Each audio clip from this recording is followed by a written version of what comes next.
Điều khác biệt dễ thấy nhất giữa Hồng Kông và Trung Quốc là Hồng Kông đi xe bên trái đường, Trung Quốc đi xe bên phải. Trong video hôm nay, chúng ta sẽ bàn về những khác biệt trong xã hội Hồng Kông và Trung Quốc. Giống như những video trước đây, đơn thuần cũng chỉ là về kiến thức thôi. Anh chị và các bạn bình luận thoải mái, với lại là xem cũng trên tinh thần thoải mái thôi nha.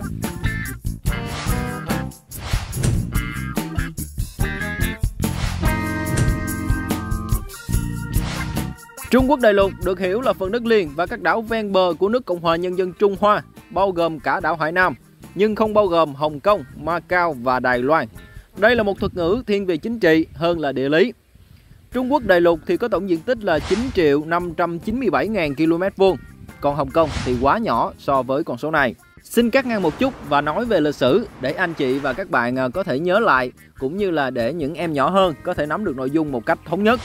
Sau chiến tranh Nha Phiến lần thứ nhất năm 1842, Hồng Kông trở thành thuộc địa của Anh. Lúc đó thì chỉ bao gồm khu vực đảo Hồng Kông.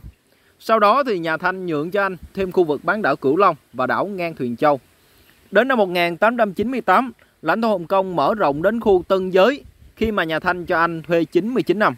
Năm 1984, Trung Quốc và Vương quốc Anh ký vào bản tuyên bố chung Trung Anh. Anh sẽ trao trả Hồng Kông về cho Trung Quốc vào năm 1997, kèm theo một số thỏa thuận ràng buộc. Năm 1997 được xem là một cột mốc quan trọng trong lịch sử Hồng Kông. Hiện nay thì Hồng Kông là một đặc khu hành chính của nước Cộng hòa Nhân dân Trung Hoa, duy trì một chế độ chính trị khác biệt.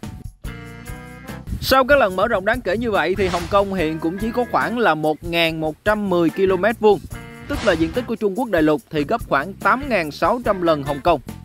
Dân số Hồng Kông hiện tại là khoảng 7 triệu, còn đại lục thì có hơn 1 tỷ 400 triệu dân.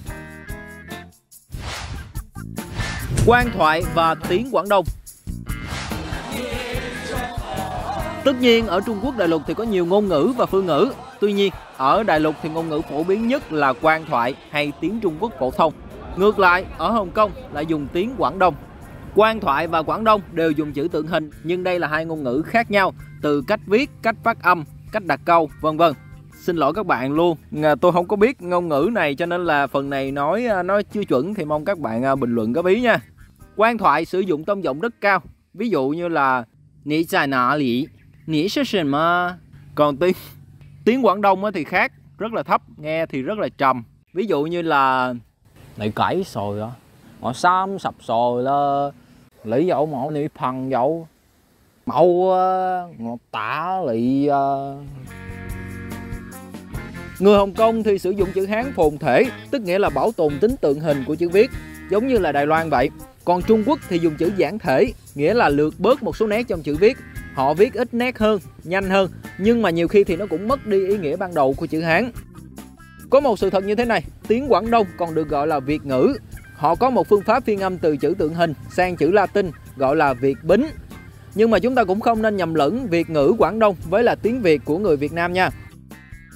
Ngoài ra, ở Hồng Kông thì tiếng Anh cũng khá phổ biến. Người Hồng Kông, đặc biệt là người trẻ, đều có tên bằng tiếng Anh bên cạnh tên tiếng Quảng Đông của mình. Họ dùng tên tiếng Anh trong những ngữ cảnh thân mật, gần gũi và dùng tên họ bằng tiếng Quảng Đông trong những ngữ cảnh trịnh trọng hơn. Mặt khác, trong một số lĩnh vực như là pháp lý, điều khoản hợp đồng và kinh doanh nói chung thì tiếng Anh vẫn được ưu tiên hơn. Điều này không quá phổ biến ở Trung Quốc. Nhân dân tệ và đô la.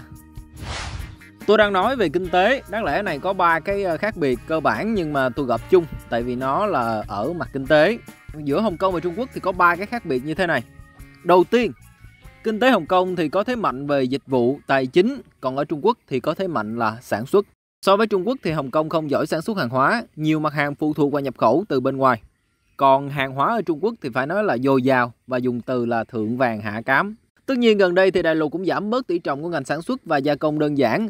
Chính phủ Trung Quốc khuyến khích đầu tư vào các khu kinh tế nhằm tiến tới việc sản xuất vật liệu công nghệ cao, dịch vụ tài chính. Trong đó thì có khu Thâm Quyến phát triển cực kỳ nhanh, nằm sát vách với Hồng Kông luôn. Trung Quốc ban đầu thì tính toán kết nối Thâm Quyến Thượng Hải của đại lục với Hồng Kông để mà thu hút qua lại các nhà đầu tư về chứng khoán. Nhưng mà tới thời điểm này thì Thượng Hải đã phát triển rất là nhanh và có thể đã vượt mặt Hồng Kông để trở thành một trung tâm tài chính mới. Thứ hai, về kinh tế đó, thì Hồng Kông có thuế suất thấp, khuyến khích thương mại tự do và ít chịu sự can thiệp của chính phủ hơn so với Trung Quốc. Trong hơn 20 năm kể từ cột mốc năm 1997 đến năm 2019 thì Hồng Kông được xếp hạng là nền kinh tế tự do nhất trên thế giới thông qua chỉ số tự do kinh tế toàn cầu của Tổ chức Di sản và tạp chí Wall Street Journal. Từ năm 2021, Hồng Kông không còn được xếp hạng riêng nữa mà xếp chung với Trung Quốc ở vị trí 107 trong bảng xếp hạng về chỉ số tự do kinh tế của các nước trên thế giới. Thứ ba, như đã nói, Hồng Kông thì sử dụng đô la Hồng Kông là đơn vị tiền tệ chính thức. Trung Quốc dùng nhân dân tệ. Nhân dân tệ là đồng tiền phổ biến thứ 8 trên thế giới. Ở Hồng Kông, rất nhiều doanh nghiệp không chấp nhận thanh toán bằng nhân dân tệ. Một số khác thì có, nhưng mà giao dịch bằng tiền Trung Quốc ở Hồng Kông là khá rủi ro và có tỷ giá thấp hơn đáng kể so với tỷ giá chính thức. Đô la Hồng Kông cũng là đơn vị tiền tệ phổ biến thứ 9 trên thế giới. Dù vậy thì ở đại lục nó xuất hiện trong lưu thông. Nhưng ở Macau thì khác nha. Ở Macau thì đô la Hồng Kông cũng được chấp nhận thanh toán rộng rãi. Quy tắc giao thông. Hồng Kông là cựu thuộc địa cũng như là cựu lãnh thổ hải ngoại của Anh, vẫn duy trì quy tắc lái xe bên trái đường. Trung Quốc thì ngược lại. Năm 1903, chiếc xe hơi đầu tiên xuất hiện trên đường phố Hồng Kông và nó được lái ở bên trái đường. Không hẳn vì lúc đó Hồng Kông là thuộc địa của Anh, mà đó là quy tắc giao thông thịnh hành thời đó. Nhiều nước trên thế giới đã thay đổi sang bên phải. Hồng Kông vẫn duy trì quy tắc này trong suốt thời gian thuộc địa và đến tận ngày hôm nay. Năm 1997, Trung Quốc nối lại quyền kiểm soát Hồng Kông. Luật cơ bản Hồng Kông được thông qua, đảm bảo rằng cách sống của thành phố này sẽ không thay đổi cho đến năm 2047. Sau thời điểm này thì ai mà biết được, đúng không? Nhưng mà chúng ta nói ở thời điểm hiện tại.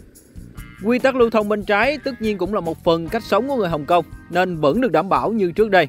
Dọc biên giới Hồng Kông và Trung Quốc hiện nay thì có khoảng hàng chục con đường và cầu nối. Khi qua lại giữa Hồng Kông và Trung Quốc thì phải chuyển làn để phù hợp với luật pháp sở tại. Đây là cây cầu bắc ngang vịnh Thâm Quyến nối khu Tân Giới Hồng Kông với thành phố Thâm Quyến của Trung Quốc đại lục. Về nguyên tắc thì một nửa chiếc cầu thuộc quản lý của Hồng Kông, một nửa thuộc về Trung Quốc. Nhưng trên thực tế thì nó được áp dụng theo quy tắc giao thông của Hồng Kông. Hơn 4 km chiều dài của chiếc cầu bắt buộc tài xế phải lái xe bên trái cho đến khi vào đất liền Thâm Quyến thì mới chuyển làn theo một nguyên tắc hết sức đặc biệt của chiếc cầu. Từ bên trái sẽ chuyển sang bên phải, khá là thông minh. Ở chiều ngược lại từ đại lục qua, tài xế cũng phải chuyển làn cho xe của mình nhập vào làn bên trái để sang được Hồng Kông. Còn đây là một cây cầu đặc biệt hơn, nối ba thành phố là Hồng Kông, Chu Hải và Macau. Nó rất là dài.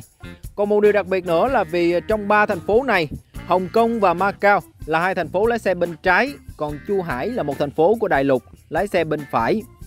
Khác với cầu Vịnh Thâm Quyến, phần lớn chiều dài cây cầu này áp dụng quy tắc lái xe bên phải, ngay cả trên phần lãnh thổ của Hồng Kông. Và nó cũng áp dụng một hệ thống chuyển làn phức tạp. Hệ thống chuyển làn này thì nằm trên một hòn đảo nhân tạo ở bên ngoài sân bay quốc tế Hồng Kông. Bạn nào muốn lái xe ở đây thì phải tìm hiểu kỹ nha. Rồi, mọi người nghỉ ngơi chút xíu để em nói với quý vị nghe cái này. Không biết là tại sao một số anh chị cô chú mà xem kênh này nhiều lần nhưng mà đến giờ vẫn chưa đăng ký. Đây là một cái cơ hội để mọi người bấm đăng ký nha. Đừng có sợ làm phiền gì hết trơn á, như là một cái cách để động viên thôi. Thiệt á. Quân đội đông đảo nhất và ngược lại. Quân đội Trung Quốc chịu trách nhiệm đảm bảo quốc phòng của nước này, được gọi là Quân Giải phóng Nhân dân Trung Hoa hay là Giải phóng quân. Đây là lực lượng quy mô với hơn 2 triệu quân nhân tại ngũ, 5.000 quân dự bị và khoảng 1.500.000 người trong các đơn vị bán quân sự. Như vậy, nếu tính theo số lượng quân nhân tại ngũ, thì quân đội Trung Quốc là đội quân có quy mô lớn nhất trên thế giới hiện nay. Còn Hồng Kông, từ trước giờ không có lực lượng quân sự của riêng mình, không có tổ chức quân đội. Trước đây, nhiệm vụ quốc phòng do lực lượng Hải ngoại Anh tại Hồng Kông đảm nhận. Chính phủ Hồng Kông thì phải trả tiền cho lực lượng này. Sau năm 97 thì quân đội Trung Quốc đặt một đơn vị đồn trú tại Hồng Kông, tiếng Anh gọi là Hong Kong Garrison. Tuy nhiên, chính phủ Hồng Kông thì không dính dáng tài chính. Cũng theo luật cơ bản của Hồng Kông, các lực lượng quân sự đóng tại Hồng Kông không được can thiệp vào các công việc dân sự của địa phương. Chính phủ Hồng Kông sẽ vẫn chịu trách nhiệm duy trì trật tự công cộng. Tức là nếu mà Hồng Kông có biểu tình, thì lực lượng quân sự đồn trú ở đây cũng không được phép can thiệp và trấn áp. Mặc dù vậy thì lực lượng đồn trú của quân đội Trung Quốc tại đây được coi là mang tính biểu tượng quan trọng, thể hiện chủ quyền của Trung Quốc đối với Hồng Kông.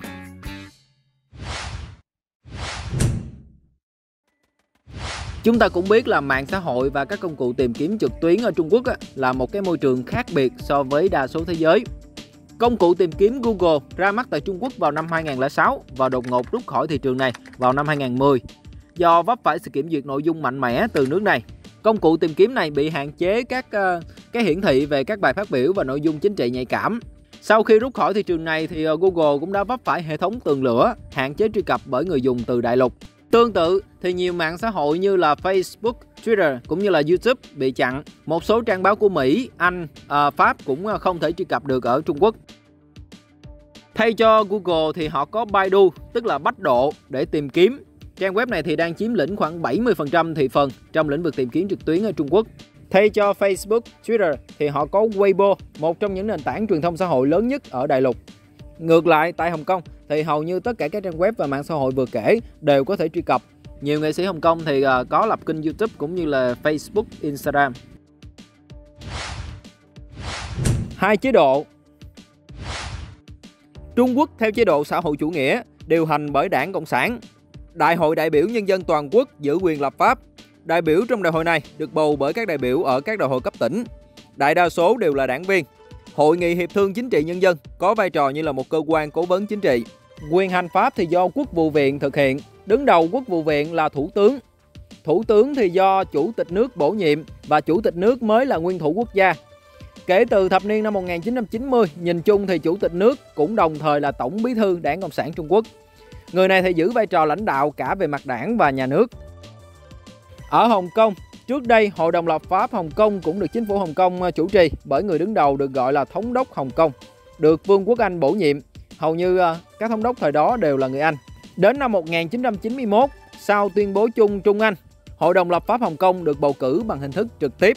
Từ năm 97 thì Trung Quốc thực hiện chính sách một quốc gia hai chế độ, cho phép Hồng Kông duy trì cấu trúc chính trị và pháp luật tư bản chủ nghĩa như ở Anh.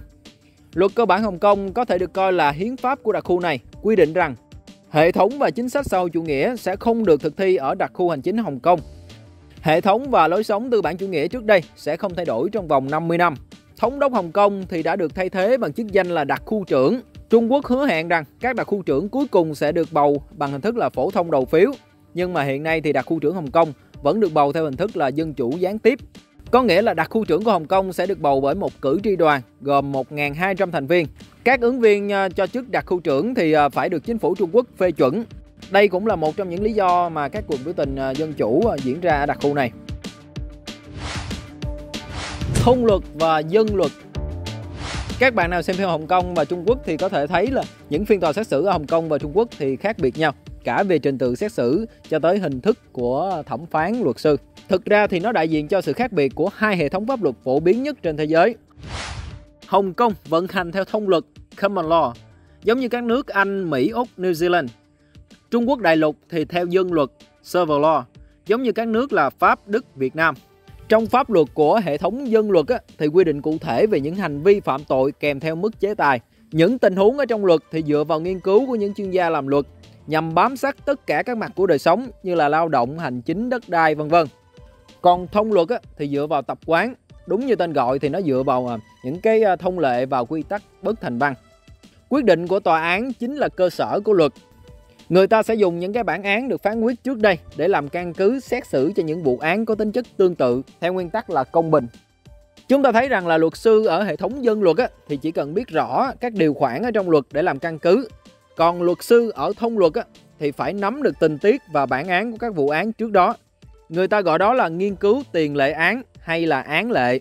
Vai trò của luật sư ở hệ thống thông luật thì được đánh giá rất là cao và trình độ của các luật sư thì có sự cao thấp rất là rõ rệt. Công dân của đặc khu hành chính Hồng Kông mặc dù cũng được xem là có quốc tịch Trung Quốc, tuy vậy thì được xét xử theo pháp luật ở Hồng Kông. Từ những tòa án sơ thẩm đến cấp cao đều tiến hành trong lãnh thổ Hồng Kông. Tối cao nhân dân pháp viện hay là tòa án nhân dân tối cao của Trung Quốc ở Bắc Kinh thì không có thẩm quyền đối với công dân của Hồng Kông. Bởi vì Hồng Kông và Trung Quốc là hai hệ thống tư pháp độc lập với nhau. Mức án cao nhất ở đại lục là tử hình, trong khi khung hình phạt cao nhất ở Hồng Kông là chung thân. Hộ chiếu và thị thực. Người Hồng Kông có hộ chiếu riêng, có tên đầy đủ là hộ chiếu đặc khu hành chính Hồng Kông, Cộng hòa Nhân dân Trung Hoa, hay còn gọi là hộ chiếu Hồng Kông do Sở Di trú Hồng Kông cấp. Trong phần quốc tịch thì ghi là quốc tịch Trung Quốc. Hồng Kông thì có chính sách visa song phương với nhiều quốc gia và vùng lãnh thổ, đồng thời có thứ hạng cao trên bảng xếp hạng sức mạnh hộ chiếu, hơn hẳn so với hộ chiếu của Trung Quốc. Người dân đại lục mà muốn sang Hồng Kông thì vẫn phải tiến hành các thủ tục nhập cảnh thông thường như đi từ một quốc gia này sang một quốc gia khác và có thời gian lưu trú theo quy định. Thị thực Hồng Kông khác với thị thực Trung Quốc nhưng mà tại vì Hồng Kông không đặt quan hệ ngoại giao chính thức với các nước, nên là nếu muốn xin thị thực vào đặc khu này vẫn cần thông qua đại sứ quán hoặc là lãnh sự quán Trung Quốc tại nước sở tại, hoặc có thể là nộp đơn trực tuyến tại trang web của Sở Di trú đặc khu hành chính Hồng Kông. Rồi, tóm lại trong video hôm nay chúng ta đã nói gì? Có 9 khác biệt cơ bản giữa Hồng Kông và Trung Quốc được đề cập trong video ngày hôm nay. Diện tích Trung Quốc bằng 8.600 lần diện tích Hồng Kông. Hồng Kông dùng tiếng Quảng Đông, Trung Quốc dùng quan thoại. Trung Quốc dùng nhân dân tệ, Hồng Kông dùng đô la Hồng Kông. Trung Quốc đi xe bên phải, Hồng Kông đi xe bên trái. Hồng Kông không có quân đội, Trung Quốc sở hữu quân đội đông đảo nhất trên thế giới. Trung Quốc hạn chế truy cập Facebook, Google, Hồng Kông thì không. Hai chế độ tư bản chủ nghĩa và xã hội chủ nghĩa. Hồng Kông vận hành theo thông luật, Trung Quốc theo dân luật. Cuối cùng là hộ chiếu và chính sách thị thực cũng khác nhau.